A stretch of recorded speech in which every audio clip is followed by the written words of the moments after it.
बिस्मिल्लाहिर्रहमानिर्रहीम, अस्सलाम वालेकुम। अली सलमान जी स्पोर्ट्स में GTV के तमाम नाज़रीन को खुश आमदेद कहता है कि जहां पर आज भी हम बात करेंगे पाकिस्तान स्पोर्ट्स और ख़ास तौर से पाकिस्तान क्रिकेट के हवाले से।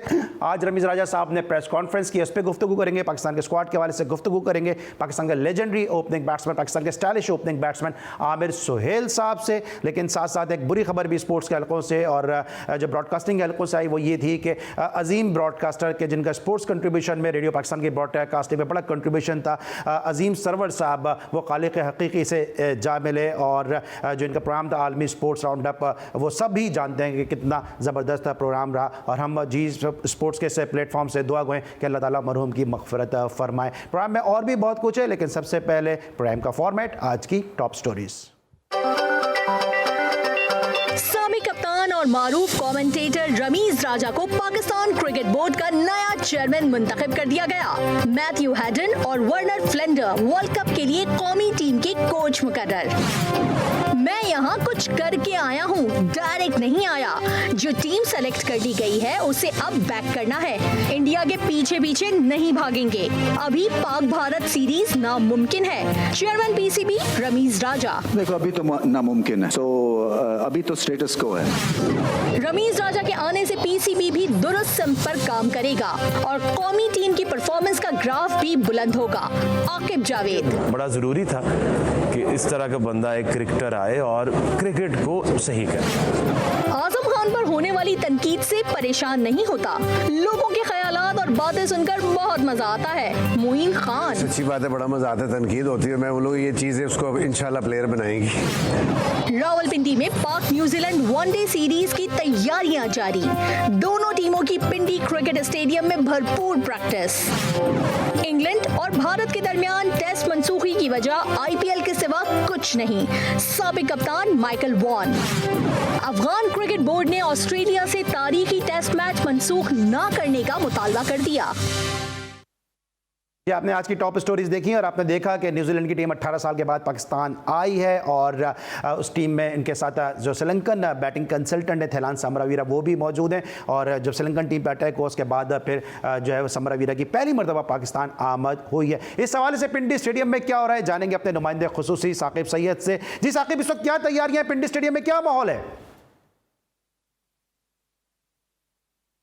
जी बिल्कुल, जैसे कि पाकिस्तान और न्यूजीलैंड की टीम ने आज प्रैक्टिस की अलग-अलग। इसके अलावा पाकिस्तान का दूसरा रोज़ था प्रैक्टिस सेशन का, न्यूजीलैंड का पहला दिन था। जैसे कि इससे पहले भी पाकिस्तान की टीम ने इंटर स्क्वाड प्रैक्टिस की, एक मैच खेला। और जो न्यूजीलैंड की टीम है वो 15 तारीख को प्रैक्टिस करेगी, एक मैच खेलेगी इंटर स्क्वाड की। इसके अलावा अगर टिकट की बात की जाए तो टिकट जो है वो ऑनलाइन जारी है, क्योंकि NCOC के मुताबिक 25% लोग होंगे वो अलाउड होंगे। जैसे कि रावलपिंडी के स्टेडियम में जो है वो 4500 लोग यहाँ पे आएंगे, यहाँ पे अलाउड किया जाएगा सख्त सिक्योरिटी के साथ। आज इंतजामात भी थे। जो न्यूजीलैंड की टीम पाकिस्तान की टीम यहाँ पे मौजूद आई। जैसे कि मैच जो है 17 सितंबर को खेला जाएगा, देखा जाएगा कौन सी टीम जो है वो फतह पाएगी। जैसे कि इस वक्त हम मौजूद हैं रावलपिंडी स्टेडियम में। आज जो है आज सेशन का अख्ताम हो गया है। दोनों टीमों ने अलग-अलग बॉलिंग बैटिंग की प्रैक्टिस की। जी साकिब की आपने गुफ्तगू सुनी और रमीज राजा साहब ने आज पाकिस्तान क्रिकेट बोर्ड के 36वें चेयरमैन की हैसियत से जो प्रेस कॉन्फ्रेंस से खिताब किया। और एक अच्छी चीज़ ये थी कि उन्होंने 92 के वर्ल्ड कप के जो साथी खिलाड़ी थे उनको भी मदऊ किया। तो आकिब जावेद और मोइन खान वहाँ पे मौजूद थे इस प्रेस कॉन्फ्रेंस में और प्रेस कॉन्फ्रेंस के बाद इन दोनों ने क्या गुफ्तगू की, आइए वो भी सुनते हैं।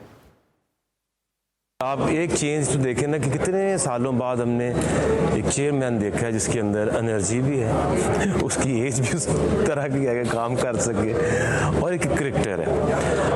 और दूसरा ये होता है कि आप ना कोशिश करके आते हैं, इधर चैनल से आते हैं, तो फिर आप कंप्रोमाइज़ भी करते हैं, एक ग्रुप को रिप्रेजेंट कर रहे होते हैं या आपके पीछे बैकिंग एक तरह की होती है। तो डायरेक्ट इमरान खान जो खुद भी क्रिकेटर थे, कप्तान थे, उन्होंने खुद उनको कहा कि आप रमीज़ आओ और इस क्रिकेट को ठीक करो। अब जो उन्होंने बात की है फोकस क्रिकेट है, अगर क्रिकेट बेहतर होगी तो बाकी फाइनेंशियल मैटर या बाकी चीज़ें जो खुद ही ठीक हो जाती हैं। तो आई थिंक बड़ा ज़रूरी था कि कि इस तरह का बंदा एक क्रिकेटर आए और क्रिकेट को सही करे। लीडरशिप की बहुत बहुत इन्फ्लुएंस होता है टीम के ऊपर। अगर टीम का कप्तान एग्रेसिव है, इसी तरह अगर हमारा चेयरमैन इतना एग्रेसिव है और बड़ी क्लियर सोच के साथ आया है, वो नेचुरली वो चीज़ फिर कप्तान में रिफ्लेक्ट करेगी और कप्तान वाली सारी चीज़ें टीम में रिफ्लेक्ट करेंगी, यू नो। तो उम्मीद मैं करता हूँ बिल्कुल अगर यही अप्रोच रही तमाम प्लेयर्स की तो यकीनन आने वाला वक्त जो है उसमें पाकिस्तान टीम टैलेंट वाइज तो कोई शक व शुबा नहीं है, बट अगर डायरेक्शन सही हुई कप्तान की, जो बाबर आजम इस वक्त कप्तानी कर रहा है, माशाल्लाह खुद इतना बड़ा परफॉर्मर है, नेचुरली एक उसका इन्फ्लुएंस तो टीम में है, लेकिन ये तो थोड़ी चीज़ें जो हैं वो नेचुरली वो अभी कम उम्र है, कुछ सीखने वाली है। नेचुरली चेयरमैन जिस तरह उनको डायरेक्ट कर रहे हैं तो वही चीज़ आपको फिर नजर आएगी इंशाल्लाह टीम। मुझे बहुत उम्मीद है बिकॉज के एक बहुत अरसे के बाद एक ऐसा चेयरमैन आया जिसने क्रिकेट, जिसकी कहना चाहिए कि रख जिसकी खून में क्रिकेट है। जी, आपने पाकिस्तान के 2 स्टार्स आकिब जावेद और मोइन खान साहब की गुफ्तगू सुनी, 92 के वर्ल्ड कप के हीरोज़ हमारे साथ। और आज का दिन ऐसा लगता है कि रमीज़ राजा, मोइन खान और साथ साथ आकिब जावेद और एक और स्टार हमारे साथ होंगे, पाकिस्तान के left handed stylish opening batsman. Break के बाद आमिर सोहेल के साथ जानेंगे पाकिस्तान क्रिकेट के बदलते हालात के हवाले से। मिलते हैं एक छोटे से ब्रेक के बाद।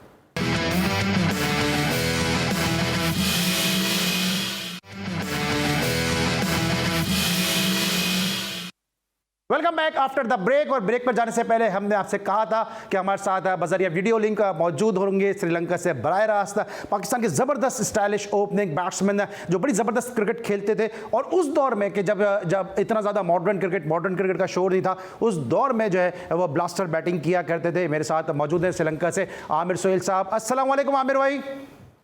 जी वालेकुम सलाम, क्या हाल है? मैं बिल्कुल ठीक हूँ। सबसे पहले तो आपका बहुत बहुत शुक्रिया आमिर भाई कि आप श्रीलंका में मौजूद हैं कमेंट्री असाइनमेंट के लिए, लेकिन उसके बावजूद आपने जी स्पोर्ट्स के लिए एक मरतबा फिर वक्त निकाला। आमिर भाई, स्ट्रेट अवे हम बात करेंगे। आज रमीज़ राजा साहब ने पाकिस्तान क्रिकेट बोर्ड के 36वें चेयरमैन के तौर पर जो है वो ज्वाइन कर लिया है और क्रिकेट जो सर्कल है उसमें बड़ी उम्मीदें हैं। बतौर फॉर्मर टेस्ट क्रिकेटर, बतौर कुलीग, आपको क्या उनसे एक्सपेक्टेशंस हैं?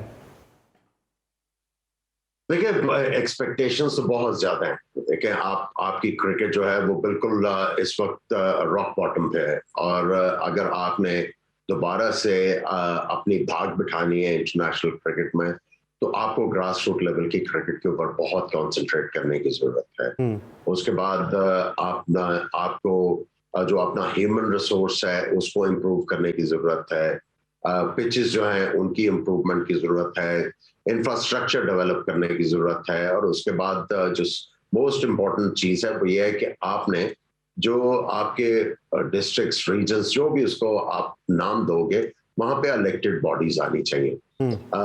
वो पिछले मेरा ख्याल है 2-2.5 साल से बिल्कुल निगलेक्ट हुआ है, क्योंकि क्रिकेट बोर्ड जो है वो फॉर्म ही बोर्ड्स के ऊपर बनता है होता है, और इन्होंने बिल्कुल इग्नोर किया हुआ था। तो ये सारी चीजें उनको देखनी होगी। और जो मेरे लिए सबसे ज्यादा इंपॉर्टेंट चीज है, स्कूलों की क्रिकेट, उसके बाद जो कॉलेजेस की क्रिकेट है, यूनिवर्सिटीज में दोबारा से रिवाइव करने की जरूरत है। और उसके ऊपर मेरा एम्फेसिस जो है वो इसलिए ज्यादा है कि क्योंकि आपने अब टीमें बहुत ज्यादा कम कर दी हैं। जब टीमें कम कर दी हैं तो खिलाड़ियों को मौके नहीं मिलेंगे। जब खिलाड़ियों को मौके नहीं मिलेंगे, 1-2 साल उनको आगे बढ़ने का मौका नहीं मिलेगा, तो ऑब्वियसली उनके माँ बाप से भी प्रेशर आएगा, सोशल प्रेशर भी होगा कि उन्होंने अपने लिए कुछ कमाना भी है, अपने लिए वो जो है लाइफस्टाइल क्रिएट करना है, तो उसके लिए उनको कुछ और करना पड़ेगा। तो अगर साथ साथ पढ़ाई भी जारी रहती है और दोबारा से कॉलेजेस में कोटा रिवाइव होता है, फिर कॉलेज से आपको यूनिवर्सिटीज में जो है वो स्पोर्ट्स के ऊपर लिया जाएगा, तो मेरा ख्याल है उसमें जो पेरेंट्स हैं उनको इतनी ज्यादा कबाहत नहीं होगी कि वो अलाउ करें कि क्रिकेट को एज ए करियर परसू करें।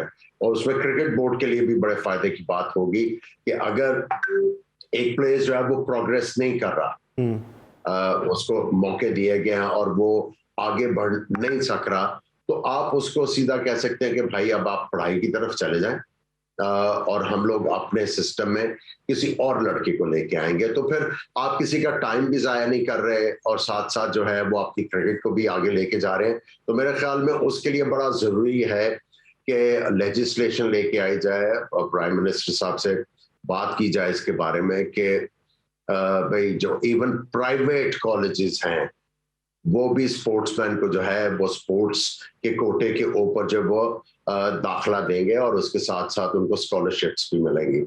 साथ में मैं ये कहूँगा कि जब रमीज हसन राजा चीफ एग्जीक्यूटिव थे तो उस वक्त 7 टीमों से डिसाइड हुआ था कि रीजन्स की होंगी।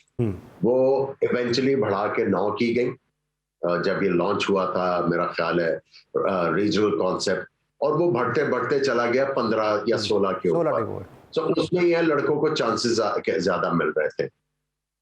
अब मैं ये नहीं कह रहा कि आपको दोबारा से 16 पे जाना है, क्योंकि हमारे जो प्राइम मिनिस्टर है उनका विजन था, लेकिन मैं समझता हूँ कि रमीज को उनके पास जाना चाहिए और उनको ये नहीं कहना चाहिए कि आपका गलत है ये आइडिया। उनको ये कहना चाहिए कि हमने इसको 2 साल करके देख लिया है, उसमें ये कबाहतें आ रही हैं और इसकी वजह से कुछ लड़के जो हैं जो अच्छे हैं उनको भी बाहर रहना पड़ा और उनको क्रिकेट नहीं मिल रही है और इसीलिए वो क्रिकेट से अलहदा हो रहे हैं।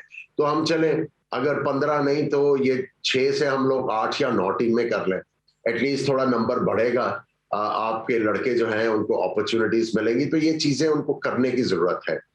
और सबसे इम्पोर्टेंट चीज है कि उनको अब ये जो आपके कोचेस हैं और जो दूसरा ह्यूमन रिसोर्स है उनकी जो है कैपेसिटी बिल्डिंग करनी होगी। अगर आपको जो है वो बाहर की तरफ से कोच लेके आना पड़ता है और लोग कहते हैं पाकिस्तान में कोच नहीं है, तो अगर कोच नहीं है तो फिर आपने जो अपना फ्यूचर है, जिनको कोचिंग नहीं करनी आती, उनके हाथ में दिया हुआ है।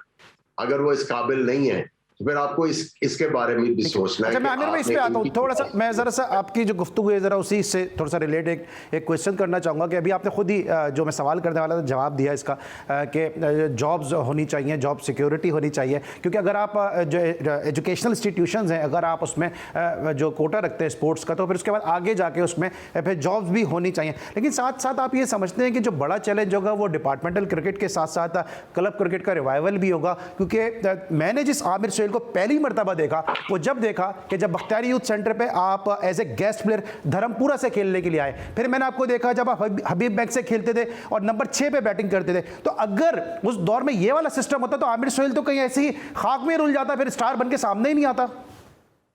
देखिए उस वक्त मैं इसलिए कहा grass root level cricket, grass root level cricket में क्लब क्रिकेट जो है वो बहुत ज्यादा इंपॉर्टेंट है। अब अगर आपकी क्लब क्रिकेट नहीं होगी, अब क्लब क्रिकेट जब होती थी आपके, मैं जब लाहौर में खेलता था तो आपके आई थिंक साइमल्टेनियसली कोई 10-12 टूर्नामेंट तो चल रहे होते थे।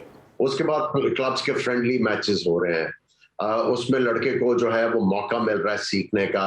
अगर अच्छे रन्स कर रहा है तो वो सोच रहा है कि भाई किस वजह से ये रन्स हो रहे हैं, अगर नहीं हो रहे तो किस वजह से नहीं हो रहे। बॉलर्स जो है अगर उसको मार पड़ी है तो वो सोचते थे कि हमने किस तरह जाके प्रैक्टिस करनी है। तो जितनी क्रिकेट आप खेलते हैं उतना ज्यादा आपको जो है जल्दी से अपने आप को जल्दी से आपको सीखने का मौका मिलता है और आपको ये पता लगता है कि मेरी गेम क्या है। जब आपको अपनी गेम का पता लग जाता है फिर आप उसमें इम्प्रूवमेंट भी लेके आते हैं और फिर आप जिस तरह की भी सिचुएशन हो, जो भी क्रिकेट आपको मिले उसमें आप अच्छा करते हैं। सो क्लब क्रिकेट तो बहुत ज्यादा जरूरी है। इसीलिए तो मैंने कहा है कि आपको जो वोटेड क्लब्स हैं उनका इलेक्शन करा के बॉडीज लेके आनी है। क्लब क्रिकेट को आपने रिवाइव करना है।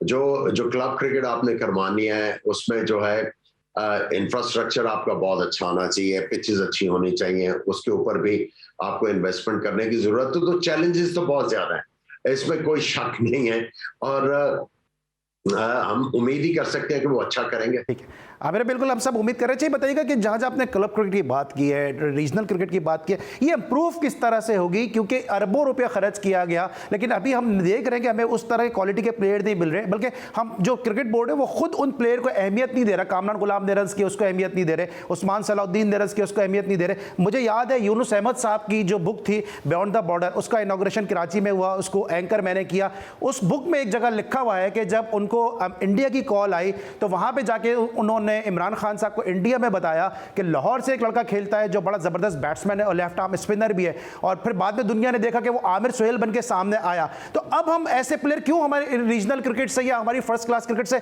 निकल के सामने क्यों नहीं आते, फिर हम उन पर ट्रस्ट क्यों नहीं करते? देखिए ये over the period of time हुआ है।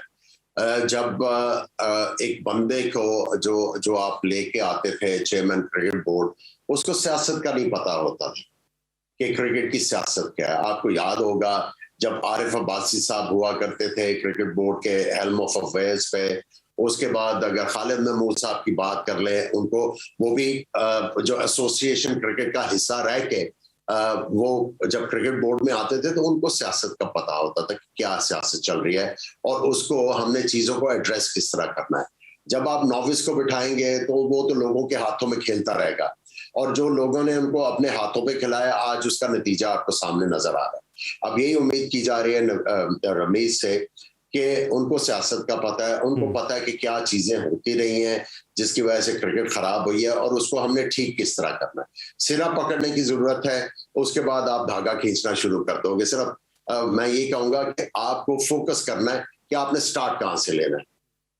अच्छा आमिर भाई, वही वाली बात है कि अब आपके ख्याल में, क्योंकि आप कमेंट्री भी अभी माशाल्लाह ज़बरदस्त कर रहे हैं और पाकिस्तान की डोमेस्टिक क्रिकेट को भी आप कवर कर रहे हैं, कश्मीर प्रीमियर लीग में भी माशाल्लाह आप मौजूद थे, डोमेस्टिक का टैलेंट को आप देख रहे हैं, लेकिन हम क्या वजह है कि हम देख रहे हैं कि हम घूम फिर के उन्हीं खिलाड़ियों के पूल पे जा रहे हैं। अभी मोहम्मद वसीम ने भी ये कहा कि जो दस्तयाब टैलेंट था हमने वही टीम में सिलेक्ट किया, लेकिन जब हम माजी में जिस क्रिकेट को हम इतना बुरा कहते हैं, हम देखते हैं अगर एक तरफ आमिर सोहेल मौजूद हैं ओपनिंग कर रहे हैं, दूसरी तरफ उनके कॉम्पिटिटर शोएब मोहम्मद हैं, फिर साजिद अली डोमेस्टिक में, फिर गुलाम अली, फिर बहुत सारे प्लेयर, रिजवानुज़्ज़मा, एक से बढ़कर एक प्लेयर था, शाहिद अनवर, मैं नाम गिनवाता जाऊंगा, ये लिस्ट ये खत्म नहीं होगी क्योंकि जबरदस्त प्लेयर होते थे उस जमाने। उस क्रिकेट को हम इतना बुरा कहते हैं और इस क्रिकेट में जितने अरबों रुपए खर्च किए वहां से हमें प्लेयर नहीं मिल रहे। देखिए बात, एक तो पैसा खर्चना होता है और एक पैसा डबोना होता है, ठीक है, उसमें आपको जो है वो और एक पैसा लगाना होता है। इन चीजों में अगर आपको फर्क पता लग जाएगा तो फिर आपकी चीजें ठीक होंगी। देखिए आपने खुद काम खराब किया हुआ, आपने स्क्रूटनियां की क्लब की, आपने पता नहीं क्या क्या किया। एक क्लब जिसका वोट है वो लड़कों को किराए पे लाके किट्टे पहना के खड़ा कर देते थे, लड़के गिनवा के वो अपना वोट रख रहे हैं, हालांकि इसके ऊपर इतने पैसे खर्च होते थे। और मैंने जनरल तौकीर साहब को कहा था कि आप इस स्क्रूटनी के ऊपर इतने पैसे जाया कर रहे हैं, मैं आपको क्लब क्रिकेट का मॉडल बना के देता हूं, आप इनके मैचेस कराएं। और मैं क्लब जो वोटेड क्लब है वो तो है ही, मैं उन्हें ये कहा था कि भाई आप जो कह रहे हैं कि मेरी क्लब है उसको माने, आप उनको मैचेस खिलाएं, और जिन क्लबों के पास साइमल्टेनियसली 4-4 वोट्स हैं उनको एक दिन मैच खिलाएं। ग्राउंड किसी को नहीं छोड़ेगी, स्क्रूटनी भी हो जाएगी और एकदम से क्लब क्रिकेट का कल्चर दोबारा आ जाएगा। सो हम लोगों ने जो है चीजें खुद कॉम्प्लिकेट की हैं। जब नोविसेस आते हैं तो वो फिर उसकी वजह से सिस्टम जो है वो वीक होना शुरू होता है। पहले आपका सिस्टम बहुत तगड़ा था और उसको आगे बढ़ाया जाता है। लोग जिस तरह के, मैं आरिफ अब्बासी साहब का नाम लिया, खालिद साहब, जनरल तौकीर साहब ने बड़ा अच्छा काम किया, इन्होंने सिस्टम को आगे बढ़ाने की कोशिश की। लेकिन बाकी जो लोग आए हैं उन्होंने चल चलाओ करके जो आपका सिस्टम चल रहा था उसका भी बेड़ा गर्क किया। अब आपको जो है वो दोबारा से नए सिरे से सारा कुछ स्टार्ट करना पड़ेगा, and it's a huge challenge. और ये बड़ा सोच समझ के डिलीजेंस करने के बाद आपको जो है प्लान करके आगे जाना पड़ेगा। आप जो है वो टांके लगा के अब इसको ठीक नहीं कर सकते।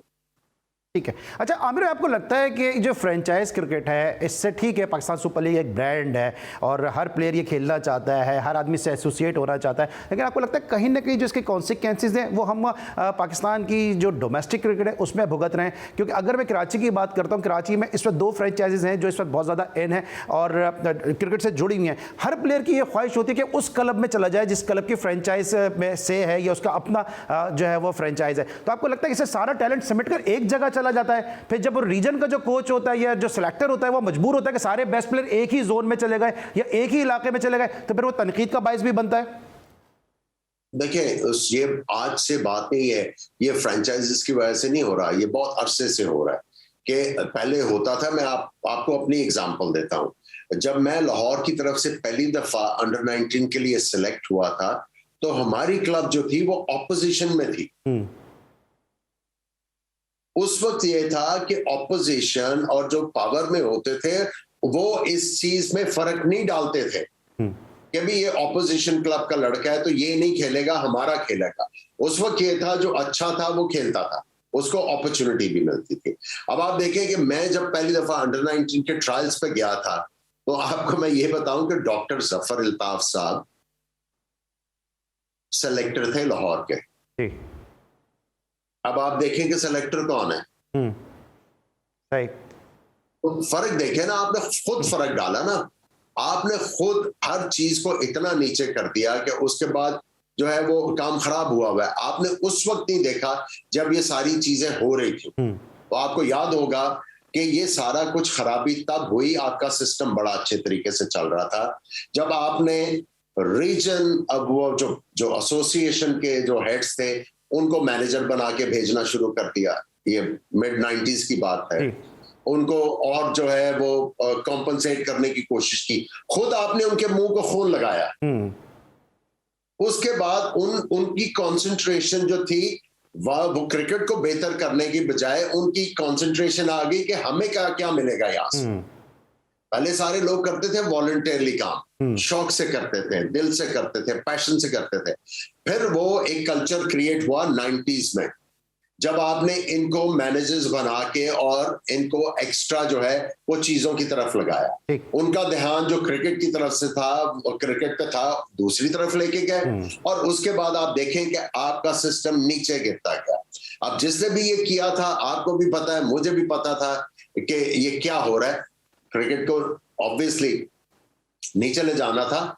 अब ये सारी चीजें हमें ठीक करनी है। अब हमें जो है अच्छे लोगों को लेके आना पड़ेगा, इवन रीजन्स में भी, और जो क्लब क्रिकेट में भी जो करता धरता है उनको भी समझाना पड़ेगा। अच्छा आमिर भाई, यहाँ मुझे ब्रेक लूंगा क्योंकि मैं आपकी इसी गुफ्तगू को ब्रेक के बाद कंटिन्यू करूंगा, क्योंकि इस हवाले से रमीज राजा साहब ने भी बड़ा अपना क्लियर विजन दिया है। इसको लेंगे एक छोटे सा ब्रेक। जब ब्रेक के बाद वापस आएंगे तो मजीद बात करेंगे पाकिस्तान के stylish left handed opening batsman Aamer Sohail साहब से। मिलते हैं छोटे से ब्रेक के बाद।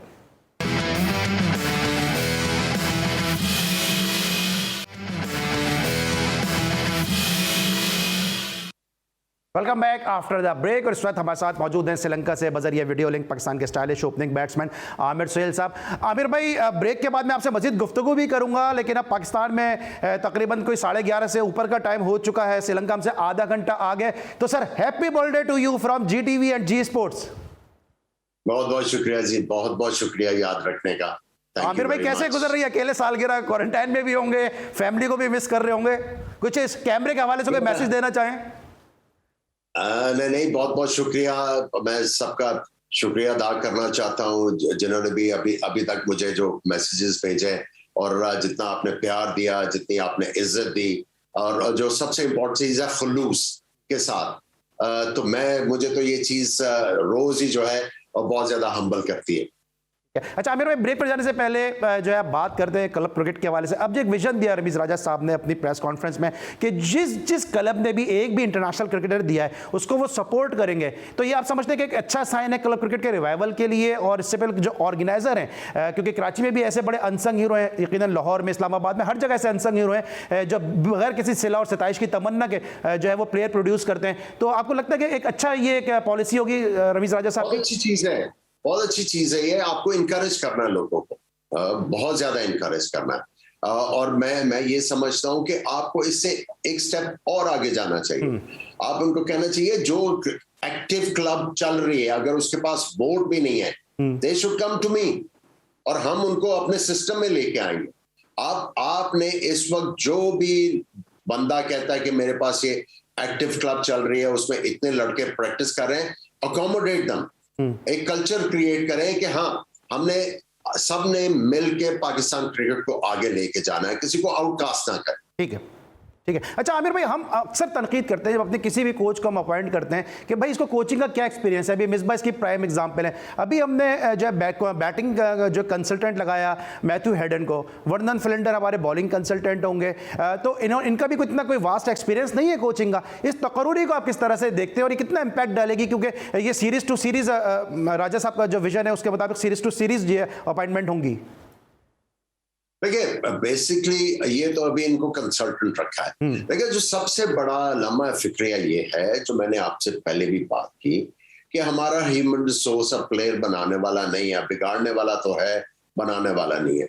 आप जब बाहर से कोच लेके आते हैं तो आप यही कह रहे हैं ना, हमारे पास कोई काबिल है ही नहीं है कोच, ये तो आप एडमिट कर रहे हैं। उसके बाद कुछ लोगों ने भी पीछे कहा कि जी हमारे पास कोच ही अच्छे नहीं है। अब आप जब मिसबा की बात करते हैं तो मिसबा को आपने ब्लेम नहीं करना, अब पीछे जाएं, मैंने यही कहा था कि भाई जब आप कोचेस के लिए आपने एडवर्टाइज किया हुआ है, आपके पास एक क्लियर कट ब्लूप्रिंट होना चाहिए कि हमें कोच से चाहिए क्या। आपको ये पता होना चाहिए हमारी टीम क्या है, उसको रिक्वायरमेंट क्या है, उसके मुताबिक आपने सिलेक्ट करना है। जब उनको ही नहीं पता था तो उन्होंने मिसबा को सिलेक्ट किया। अब बात यह है कि मिसबा के इसमें कोई कसूर नहीं है, उसको आपने सिलेक्ट किया, he was trying his best, ठीक है, उनकी लिमिटेशंस थी। मैं ये समझता हूं कि आप देखें, आप बाहर से लोग ले आते हैं, वो उनके कोचिंग कोर्सेज करा रहे हैं, आप अपना कोचिंग कोर्स क्यों नहीं लिख सकते? क्या आपके पास काबिल लोग नहीं है? लेकिन आमिर भाई यहाँ पे एक सवाल ये पैदा होता है ना, सॉरी टू से मैं इंटरप्ट कर रहा हूँ, आपको इंटरप्ट करूँ, सॉरी, क्योंकि वक्त मेरे पास सिर्फ 7-8 मिनट है, मैं बहुत सारी बातें आपसे जानना चाहता हूँ। यहाँ एक सवाल ये पैदा होता है ना कि जिन लोगों ने जो है वो हाई लेवल के कोचिंग कोर्सेज किए हुए, लेवल 4 किया हुआ है या इससे ज़्यादा किया हुआ है, वो ने ज़्यादा क्रिकेट नहीं खेली, तो एक डिबेट ये हो जाती है कि जी इन्होंने क्रिकेट नहीं खेली इसलिए इसको कवर करने के लिए ये अपनी डिग्रीज, अपने सर्टिफिकेट को यूज़ कर रहे हैं। हमने तो इतनी क्रिकेट खेली, हमें क्या ज़रूरत है? बात सुने, ये लेवल 4 और लेवल ठीक है, वो अलग बात है। बात यह है कि आप मुझे ये बताएं ना कि मैं आपको जो अभी जिस आप कोर्स के ऊपर ये सारा कुछ कोचिंग सिखा रहे हैं, उसमें मैं आपको 50 गलतियां निकाल के बता देता हूं। सही, क्रिकेट तो बहुत आगे निकल गई है। ये तो आज भी कहते हैं क्रिकेट जो है वो साइड ऑन गेम है, क्रिकेट साइड ऑन, जो फॉरवर्ड मूवमेंट वाली गेम है वो तो साइड ऑन हो ही नहीं सकती।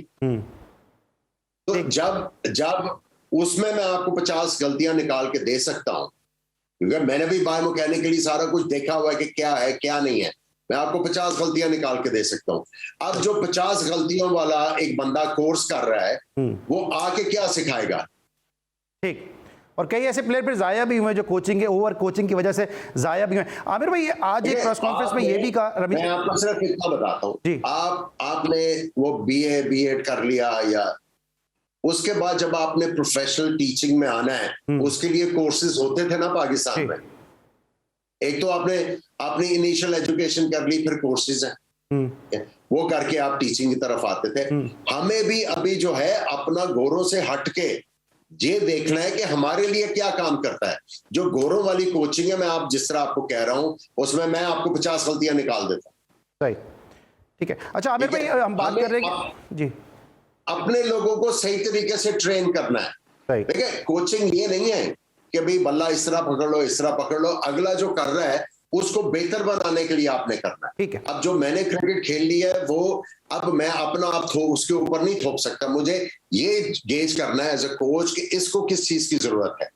और एक्सक्यूज मी, अगर आप किसी की टेक्निक में हल्की सी एडजस्टमेंट करते हो तो उसके साथ 2 या 3 और एडजस्टमेंट लाजमी है, और ये चीजें आपको कोचेस को बताने की जरूरत है। देखे ना, आपने अगर पाकिस्तान से कोच आप कह रहे हैं कि कोई बेहतर नहीं है, तो ये लम्हा फिक्रिया है। वो इसलिए लम्हा फिक्रिया है कि आपने अपनी यूथ तो इनके हवाले की हुई है। बिल्कुल, जब आपने यूथ इनके हवाले की हुई है और आप उनको अच्छा नहीं समझते, तो फिर आप जो बाहर से लेके आते हैं, तो ये लम्हा फिक्रिया है। आपको यहाँ पे अब कंसंट्रेट करने की जरूरत है। फंडामेंटल्स तो आपने करने हैं, आपने ग्रास रूट क्रिकेट को ठीक करना है, अपने अपने ह्यूमन रिसोर्स की कैपेसिटी बिल्डिंग करना बहुत इंपॉर्टेंट चीज है। ठीक, सही। अच्छा, आपने अभी आज जो प्रेस कॉन्फ्रेंस की उसमें रमीज राजा साहब ने एक और भी बात कही है कि जो है वो यंग क्रिकेटर पे, जिस तरह इमरान खान साहब की मिसाल दी कि आप जो सब यंग थे, फिर इंजमाम, मोइन खान, जाहिद फजल, काफ़ी यंग प्लेयर थे उस वक्त कि जिससे उन्होंने 92 का वर्ल्ड कप जीता। अब आपको ऐसा लगता है कि ये पॉलिसी इस दौर में, क्योंकि क्रिकेट काफ़ी चेंज भी हो गई है, तो सिर्फ क्या यंग या फ्रेश लैग पे ही हम जीत सकते हैं, कि या आपको लगता है कि हमें वापस जिस तरह हम T20 में सब बात करें कि जी वहाब रियाज को होना चाहिए, आमिर को होना चाहिए, मलिक को होना चाहिए? देखिए, ये मैं अब आपको दोबारा लेके जाऊंगा। जब आप 92 की बात कर रहे हैं, आपकी क्रिकेट बहुत तगड़ी थी, आपने खुद नाम लिए कि जी ओपनर्स में आपके पास रिजवान, मंसूर अख्तर, रमीज राजा, शोएब मोहम्मद, साजिद अली, उसके बाद शाहिद सईद, गुलाम अली, माई सेल्फ, रमीज राजा, शाहिद अनवर, और भी बहुत थे। और आपको ये पता था कि एक तो इनसे आगे निकलने के लिए, पाकिस्तान टीम में आने के लिए आपको मेहनत करनी है। उसके बाद टीम में आके जब आप ड्रॉप होते थे, आपको ये होता था कि मैंने रहना है टीम में, अगर मैं बाहर हुआ तो ये 10 को मौका मिलेगा, फिर मेरी बारी आएगी। बिल्कुल। उस वक्त आपका सिस्टम बहुत तगड़ा था, आप यंग प्लेयर को भी उठा लेते थे। अब देखिए, अब इंजमामुल हक जब खेले हैं, पाकिस्तान अंडर 19 का टूर कर चुके थे, उसके बाद पाकिस्तान बी टीम का टूर कर चुके थे, फर्स्ट क्लास के कितने सीजन खेल चुके थे, मेरा ख्याल है 4 सीजन खेले हुए थे। सो एक्सपीरियंस था, और आपकी जो क्रिकेट की बेस थी वो बहुत तगड़ी थी, उस वक्त आप अफोर्ड कर सकते थे। अब आपका ये बाबर आजम भी जो अभी खेल रहा है, वो भी उसको यंग एज पे उसके ऊपर एम्फेसिस किया गया कि भाई टेक्निक बहुत इंपॉर्टेंट है, ये छक्कों से बाहर निकलो, चौके छक्के खुद ही लग जाते हैं, पहले टेक्निक इंप्रूव करो, उसके ऊपर एम्फेसिस था जब इसको एकेडमी में बुलाया था। तो आपके सामने रिजल्ट आपको नजर आ रहा है। बेसिकली आपने अपना एक तो कल्चर चेंज करना है, आपने वापस अपने प्लेयरों के ऊपर एम्फेसाइज करना है, कन्वेंशनल क्रिकेट खेलनी। ठीक है, देखिए, जब सारे कहते हैं ना कि जी फेयरलेस क्रिकेट खेलो, फेयरलेस क्रिकेट का ये मतलब नहीं होता आंखें बंद करके बल्ला घुमा दो। फेयरलेस क्रिकेट ये होती है कि जो आपकी एबिलिटी है आप उसके मुताबिक जाके खेलो, जो भी सिचुएशन। इतना गेम टर्न हो रहा है, आपने गेम चेंज नहीं करनी, अपना जाके खेलना। इतना स्विंग हो रहा है, बाउंसर हो रहे हैं, आपने डील करना है। उसके साथ साथ आपका जो सिस्टम है वो आपको जो है वो इतना कॉन्फिडेंस देता है कि आप जाके फेयरलेस क्रिकेट खेलते हो। अब ये देखो ना, एक बोर्ड आता है वो एक कप्तान ले आता है, दूसरा बोर्ड आता है वो किसी और को ले आता है, फलान लोग आ जाते हैं, फलान लोग आ जाते हैं। तो ये जब तक आपने इसको खत्म नहीं करना, ये डिफरेंट लॉबीज जो हैं वो जो वर्क करती हैं, इनको आपने डील करके। आमिर भाई, लॉबीज की आप बात करें, मेरे पास से 3-4 मिनट आगे लॉबीज के लिए काम करना है। आप लॉबीज की बात करें, आपको लगता है कि अभी जिस तरह हफीज के साथ जो ट्रीटमेंट हुआ है बतौर सीनियर क्रिकेटर, इस तरह होना चाहिए था? क्योंकि एक ही टीम के एक ही जो स्क्वाड के साथ आप किस तरह से डिस्क्रिमिनेशन कर सकते हैं कि इमाद वसीम को आप कहते हैं 17 सितंबर को वापस आए, आप हफीज को कहते हैं आप पहले वापस आ जाए। इससे आपको नहीं लगता कि पाकिस्तान क्रिकेट वैसे ही इतनी जो है कॉन्फ्लिक्ट का शिकार है, मजीद रिफ्ट आपस में आएगी और इतना बड़ा इवेंट खेलने जा रहे हैं? ये नहीं, मुझे ये बताएं कि इसके ऊपर जवाब देने की जरूरत है। देखिए, मैं आपको इसलिए आपसे पूछ रहा हूं कि रमीज भाई आ गए तो बहुत सारी चीजें वो बेहतर समझते हैं, क्रिकेटर है ना वो, तो आपको लगता है कि उनको इंटरवीन इस पे करना चाहिए और जो इसके जो भी जिम्मेदार हैं उनकी कड़ी अकाउंटेबिलिटी होनी चाहिए। एक पॉलिसी लेके आनी पड़ेगी ना, उसके ऊपर सिर्फ प्लेयर्स नहीं है जिन्होंने उनको फॉलो करना है, जो काम भी कर रहे हैं उनको भी फॉलो करना है ना। कोई अपने आपे से बाहर नहीं होगा, क्योंकि यहाँ पे आपे से बाहर हो जाते हैं लोग। सो आपको पॉलिसी लेके आनी पड़ेगी और सबको ये पता होना चाहिए कि यार दीज आर आवर लिमिट्स, इससे अगर हमने आगे जाना है तो हमने कोऑर्डिनेट करके आगे निकलना है। लेकिन आमिर भाई, हम क्यों अपने सीनियर प्लेयर की हम इज्जत नहीं करते हैं? यूनुस खान भी ये शिकायत करते करते चले गए, अभी हफीज को भी यही शिकायत है। मैं ये नहीं कर रहा रमीज भाई के साथ जो पर्सनल एक उनका है उसकी बात नहीं कर रहा, वैसा ही सीनियर क्रिकेटर्स को हमेशा शिकायत होती है, कोई प्लेयर आता है उसकी फैमिली बैठती है तो कोई चेयरमैन बोर्ड का आके वो फैमिली को उठा देता है, वो रिस्पेक्ट ही नहीं करता कि किसी सीनियर प्लेयर की फैमिली बैठी है। तो हम क्यों नहीं करते, जबकि दूसरी तरफ हम देख रहे हैं कि वो धोनी को मेंटोर बना के भेज रहे हैं? देखिए, मसला ये है कि एक जो बंदा है वो क्रिकेट बोर्ड में बैठा हुआ है, उसको इस चीज का ख्याल रखना है कि हर किसी की जो है इज्जत नफ्स होती है, हर किसी की। ठीक है, अब अगर आपने यूनुस खान से डील करना है तो यूनुस खान पाकिस्तान का कप्तान रहा हुआ है, उसने वर्ल्ड कप पाकिस्तान को जिताया हुआ T20 का, उसने पहला बैट्समैन है जिसने 10,000 रन किए हुए हैं पाकिस्तान के लिए, इतना अच्छे तरीके से सर्व किया और without any controversy focus player है। उसको आपने कप्तानी से भी हटाया, चुप करके पाकिस्तान के लिए खेलता रहा। वो आपने उसको इज्जत देनी है ना भाई। आप 1 या 2 मैच खेलने के बाद आप उसके साथ बदतमीजी कर रहे हैं, सिर्फ ये है कि आपके पास ओहदा है नहीं, आपको भी सीखना है कि भाई अगर आपकी इज्जत नफ्स है तो अगले की भी है। तो सिर्फ इतना सोच लेंगे और ये समझेंगे कि हम सारे पाकिस्तान क्रिकेट की खिदमत करने आए हुए हैं तो चीजें ठीक होंगी। ये ना समझें कि जी हम कुछ है और पाकिस्तान क्रिकेट हमारी खिदमत कर रही है। ठीक है, आमिर भाई, आपने पॉलिसी की बात की, तो पॉलिसी आपको लगता है जो इसमें एक यूनिफॉर्मिटी आएगी? क्योंकि हम माजी में देख चुके हैं कि शर्जील को तो आप खिला रहे हैं, दूसरी तरफ मैं कोई एडवोकेट नहीं हूं सलमान बट का, लेकिन उसके साथ ज्यादती हो रही है, इसलिए मैं बात कर रहा हूं कि वो रन्स कर करके थक गया लेकिन उसको आपने पाकिस्तान की टीम में इंडक्ट नहीं किया, मोहम्मद आमिर को लेकर आ गए। रमीज राजा साहब ने मेरे ही शो में कहा था कि उन प्लेयर के कटआउट भी नहीं होने चाहिए PSL में, स्टेडियम के बाहर के, जिन्होंने फिक्स किया। तो आपको लगता है कि मोहम्मद आमिर हुए या सलमान बट हुए या शर्जील खान हुए, इन पर फुल स्टॉप लग जाएगा इस एरा में? देखते हैं क्या बनता है। आप लेकिन आप जानते हैं ना रमीज भाई को, इसलिए मैं आपसे सवाल पूछ रहा हूं। देखिए कहना बहुत आसान है, and walk the talk is very difficult, क्योंकि यहाँ पे बहुत प्रेशर आते हैं। पाकिस्तान में बहुत प्रेशर आते हैं और उनको हैंडल करना कोई इतना आसान काम नहीं है। सो लेट्स सी कि जो उनकी कन्विक्शन थी, हाउ उनकी वो जो वर्किंग में किस तरह नजर आती है। ठीक है, अच्छा आमिर भाई, लास्ट मेरा क्वेश्चन है, जो स्क्वाड पाकिस्तान का हुआ है, आप भी चेयरमैन सिलेक्शन कमेटी रहे, बहुत सारे क्रिकेटर्स आपने दिए इस तरह। लास्ट शो में जब मैं आपके साथ था, मैंने मेंशन किया था कि फैसल अतर को आप लेकर आए, जाके सबर में से आपने टैलेंट को निकाला। आप मुतमईन है कि यही लॉट है, कि यही खुशदिल, यही आसिफ अली हमारा मुस्तकबिल है, जिनकी आखिरी 5 इनिंग के अंदर अगर मैं रन देखूं तो डबल फिगर में भी शायद रन नहीं है दोनों के। ये कब से खेल रहे हैं आसिफ अली? ये तकरीबन मेरे ख्याल में कोई 8-9 साल का तो सीजन इनका हो गया होगा खेलते हुए। ठीक है, क्यों नहीं अभी तक बेहतर हुए? इसलिए कि मिड विकेट के अलावा कहीं देखते ही नहीं है, मेरी दानिश में तो यही है। नहीं, ये किसी ने बताया उनको? उनके उसी तरीके से आपने उसको सिलेक्ट किया, नहीं रन हुए ड्रॉप कर दिया, फिर वापस ले आए, फिर ड्रॉप कर दिया, फिर वापस ले आए।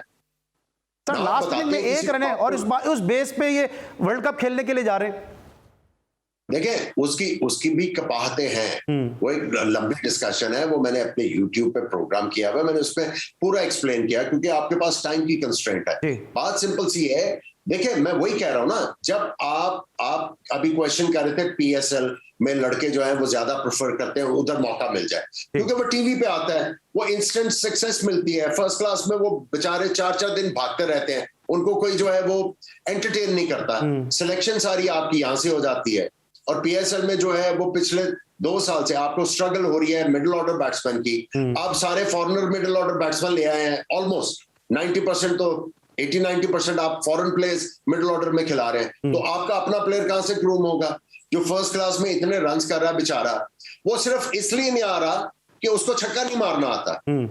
सही, ठीक है, जब तक आप ये वाला कल्चर नहीं चेंज करोगे, हाँ, पॉजिटिव और फेयरलेस क्रिकेट जो है उसको एक्सप्लेन करने की जरूरत है। अब आपकी जो दिमाग में सबके बैठ गया हुआ है, जब आप जाके प्लेयर को आपके हाई परफॉर्मेंस सेंटर वाले कहते हैं जी कि आपने अपना वो जो है स्ट्राइक रेट इंप्रूव करना, भाई कह तो दिया किस तरह करना। वो तो ये समझ रहा है कि यार ये आसिफ अली खेल रहा है, उसका स्ट्राइक रेट ऊपर, वो तो छक्के मारता है, मैं भी यही शुरू कर देता हूं। तो आपने चीजों को एक्सप्लेन करना है। आप जो है हर चीज जो है गलत तरीके से बयान कर रहे हैं। अच्छा आमिर भाई, आखिरी मेरे पास 10 सेकंड है, 2 सवाल में करूंगा जाते जाते। मैं चाह रहा हूं रमीज से कि एक पॉलिसी आए, ठीक है, जिससे पाकिस्तान क्रिकेट को बेहतरी का रास्ता मिले। ठीक है, अच्छा आखिरी मेरे पास 10 सेकंड, 2 सवाल क्विकली करूंगा कि पाकिस्तान का जो मिडिल ऑर्डर है, इससे आप मुतमईन है? क्योंकि सिमिलर फैशन के प्लेयर है, अगर प्रेशर आया तो आपको लगता है ये इसको सस्टेन कर जाएंगे, ये कोलैप्स हो जाएंगे? क्योंकि सिंगल्स लेने तो इस मिडिल ऑर्डर को आते ही नहीं है, सिवाय हफीज के कोई भी ऐसा नहीं जो सिंगल, सभी जो बड़े हिट्स खेलते हैं के शौकीन है। देखिए, बस मैं यही कहूंगा, आप दुआ कीजिएगा कि आपके 23 for 3 ना हो। ठीक है, और उम्मीद है कि आमिर सुहेल साहब को इस वर्ल्ड कप के स्क्वाड से क्या है, या फिर हम दोबारा दुआओं के सहारे ही जीतेंगे, या ये सोचेंगे इसको ये हरा दे, उसको वो हरा दे, उसको ये हरा दे? देखिए, आपके जो टॉप 3 है उनके ऊपर बहुत ज्यादा डिपेंड करेगा। अगर तो वो मैनेज करते हैं 12-14 ओवर कंसिस्टेंटली इस वर्ल्ड कप में खेलना, अगर वो 12-14 ओवर खेलते जाते हैं और ये जो आपके हिटर्स हैं उनके लिए सेटअप करके ले आते हैं, तो आपके शायद चांसेस होंगे। आपकी बॉलिंग जो है वो अच्छा कर सकती है, शायद गेंद रिवर्स स्विंग करे, स्पिन करे, आप शायद अच्छा कर जाएं। लेकिन दुआ यही करनी है कि आप 23 for 3 ना हो, फिर उसमें आप कंसिस्टेंटली जो है वो मैच नहीं जीत पाएंगे। ठीक है, ठीक है, thank you so much Aamer Sohail साहब। आप अपनी सालगिरह वाले दिन हमारे साथ मौजूद थे। हमारी तरफ से एक दफ़ा फिर आपको सालगिरह की बहुत बहुत मुबारकबाद, और साथ साथ हम अपने तमाम नाज़रीन से भी रिक्वेस्ट करेंगे, आमिर सुहेल साहब का ये यूट्यूब चैनल है उसको भी आप सब्सक्राइब करें, क्योंकि बहुत ज़बरदस्त और एनालिसिस भी आपको उसमें देखने को मिलेंगे, इनके तबसरे और तज़किये भी आपको सुनने को मिलेंगे। आज के लिए बस इतना, इंशाल्लाह कल रात तक के लिए अली सलमान और पूरी प्रोडक्शन टीम को इजाज़त दीजिए। अपना बहुत ख्याल रखिए, अल्लाह हाफ़िज़।